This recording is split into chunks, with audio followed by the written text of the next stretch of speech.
আসসালামু আলাইকুম রহমতুল্লাহ। ধর্মপ্রাণ মুসলিম ভাই ও বোনদের সকলকে অগ্রিম ঈদের শুভেচ্ছা জানাচ্ছি। ঈদ মুবারক।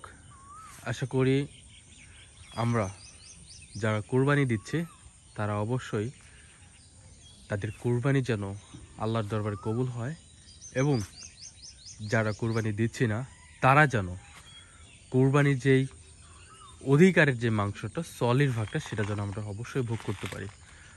হয় কোরবানি দিব, না হয় আমরা কোরবানির মাংস আমরা নিব। এইটা অবশ্যই নিতে হবে। কোরবানির মাংস নিয়ে লজ্জার কোনো বিষয় নাই। আর ঈদের মাঠে অবশ্যই যাব, ঈদের নামাজ পড়ব, সবার সাথে মুসাফা করব, কোলাকুলি করব, ফ্যামিলির সবার সাথে সুন্দর করে বসে গল্প করব, এবং কি সবার সাথে ফ্যামিলির আব্বু আম্মুর সাথে আমরা খাওয়া দাওয়া করব। এই কুরবানির ঈদটাকে আমরা অন্যান্য বছর থেকে এই বছর আরও সুন্দর করে উদযাপন করার চেষ্টা করব ইনশাআল্লাহ। সকলকে আবারও আমি অগ্রিম ঈদ মোবারক জানাচ্ছি। সকলে ভালো থাকবেন, ঈদের শুভেচ্ছা রাখবেন। ঈদের দিন সকলে কিন্তু সহি সালামতে নামাজ আদায় করবেন। আসুন আমরা একে অপরকে সাহায্য করি এবং সকলে মিলেমিশে থাকি ইনশাআল্লাহ।